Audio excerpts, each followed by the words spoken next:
Assalamualaikum warahmatullahi wabarakatuh. Perkenalkan, saya Muhammad Masud dari kelas SD angkatan 2020 NIM A01120048. Saya akan mempresentasikan pengendalian persediaan pengantar fungsi dan tujuan persediaan untuk memenuhi tugas dari mata kuliah pengendalian persediaan.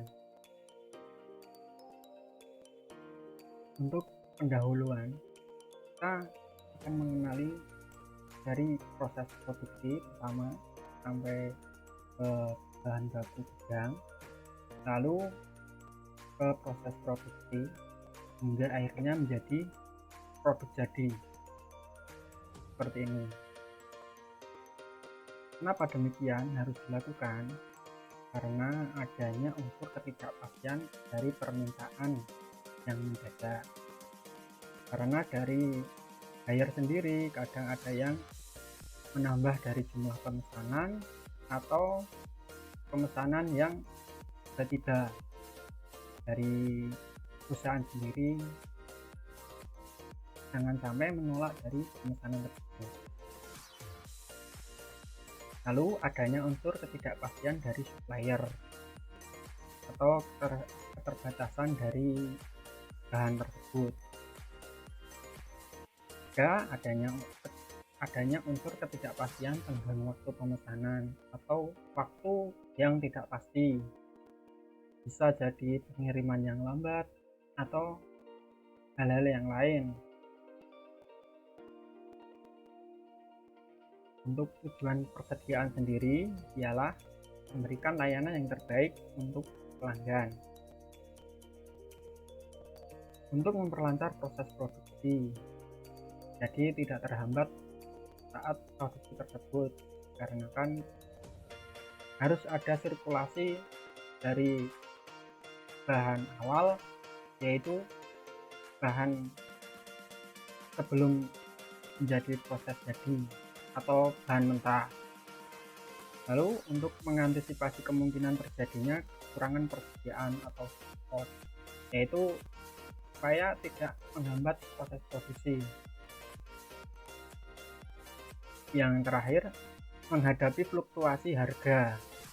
Jadi untuk mengantisipasi yang kadang harga tiba-tiba naik tersebut, atau supaya tidak terjadi minim keuntungan dari suatu perusahaan tersebut, atau harga masih bisa masuk dari pemesanan pertama dari buyer.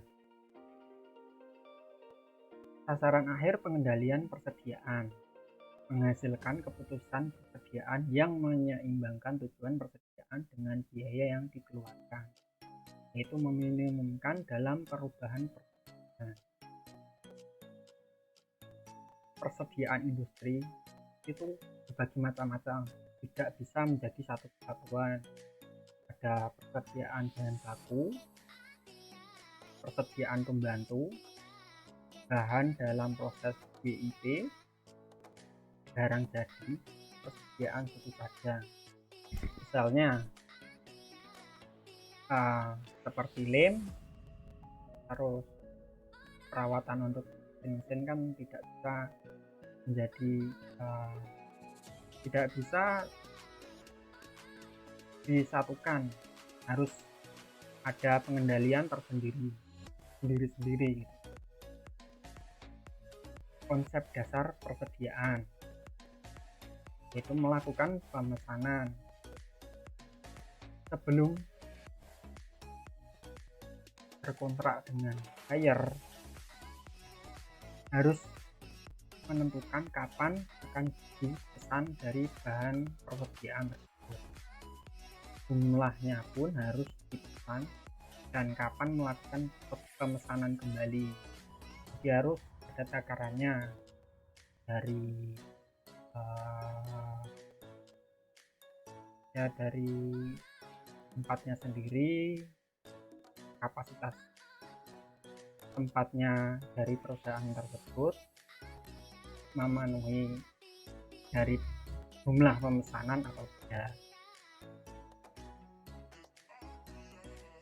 Pendekatan dalam persediaan kapan pesan, yaitu pendekatan titik pemesanan kembali atau reorder point atau ROP approach.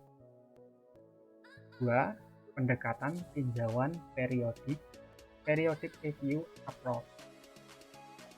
Ketiga, material requirement planning approach.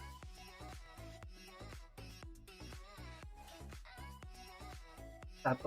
Reorder point, jumlah persediaan tiap kali melakukan pemesanan. Jadi jumlahnya berapa itu harus tahu.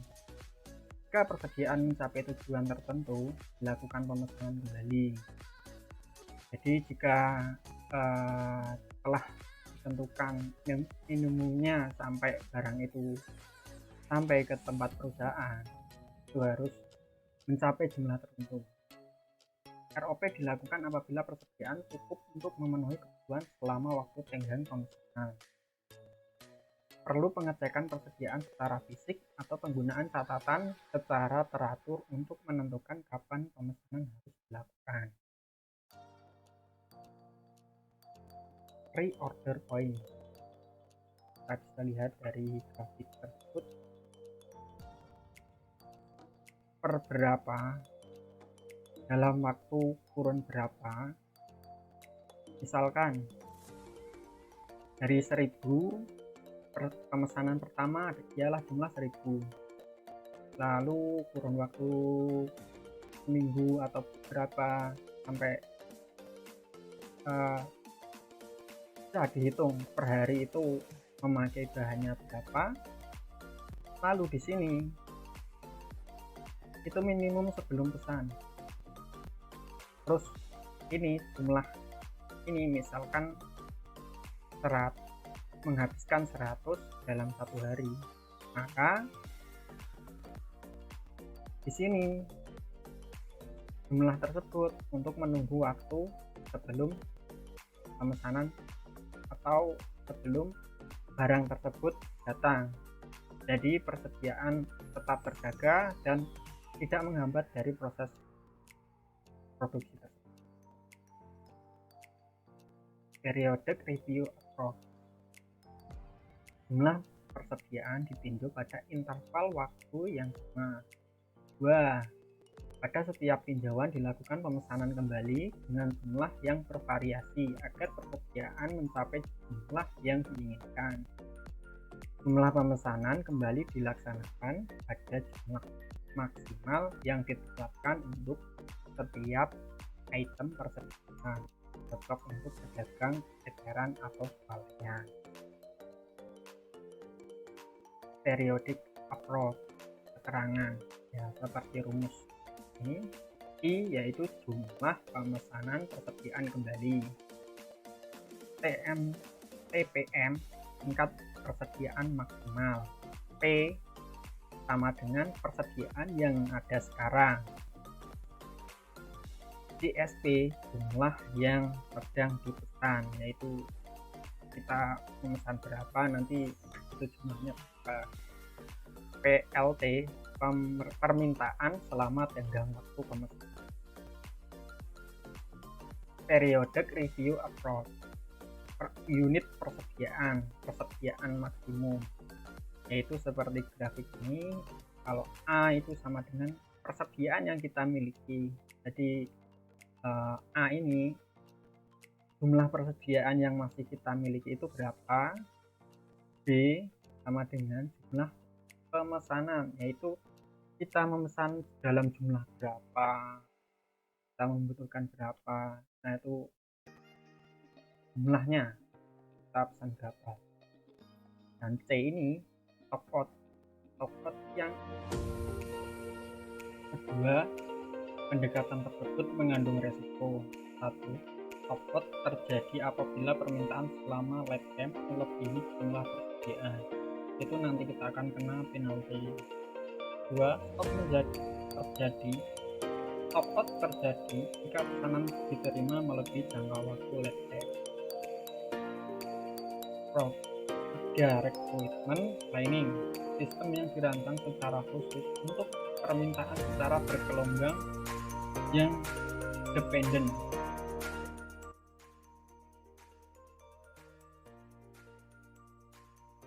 Tentunya ada faktor pendukungnya, yaitu pengendalian persediaan biaya persediaan.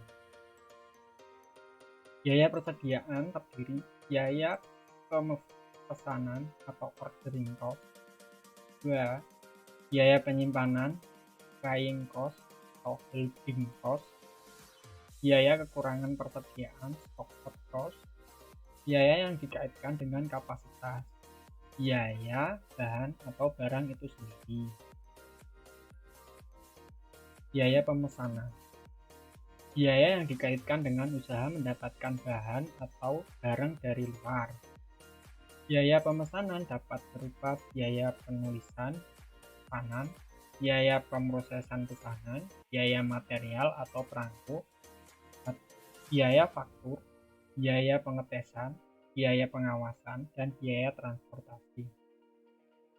Semakin besar frekuensi pembelian, maka semakin besar pula biaya pemesanan. Biaya penyimpanan atau carrying cost, holding cost. Biaya modal, opportunity cost atau biaya modal yang diinvestasikan dalam persediaan gedung dan peralatan yang diperlukan untuk mengadakan dan pemeliharaan persediaan. Biaya simpan, biaya sewa gedung, perawatan, dan perbaikan bangunan. Listrik, gaji personal, keamanan, pajak atas persediaan, pajak dan asuransi peralatan, biaya penyusutan dan perbaikan peralatan. Biaya resiko, biaya keuangan, asuransi persediaan, biaya susut secara fisik, dan resiko kehilangan. Beberapa komponen biaya penyimpanan secara relatif sangat kecil, tetapi secara total biaya penyimpanan ini cukup besar. Beberapa studi menunjukkan bahwa biaya penyimpanan berkisar 35% dari nilai persediaan. Bagian besar biaya penyimpanan merupakan biaya modal atau opportunity cost. Sifat biaya penyimpanan adalah semakin besar frekuensi pembelian bahan, maka semakin besar pula biaya penyimpanan.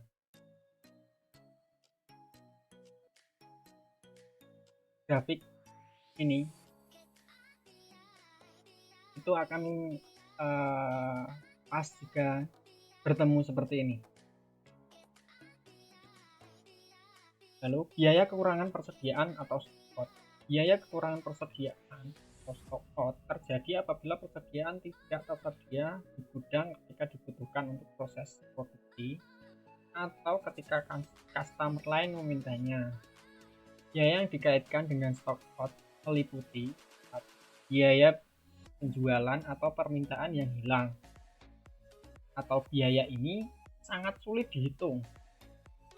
Biaya dikaitkan dengan proses pemesanan kembali seperti biaya ekspedisi khusus, biaya penanganan khusus, biaya penjadwalan kembali produksi, biaya penundaan, dan biaya pengganti. Biaya yang dikaitkan dengan kapasitas, biaya ini terjadi karena perubahan dalam kapasitas produksi. Perubahan kapasitas produksi diperlukan karena perusahaan berusaha untuk memenuhi fluktuasi dalam permintaan. Perubahan kapasitas produksi menghendaki adanya perubahan dalam persediaan.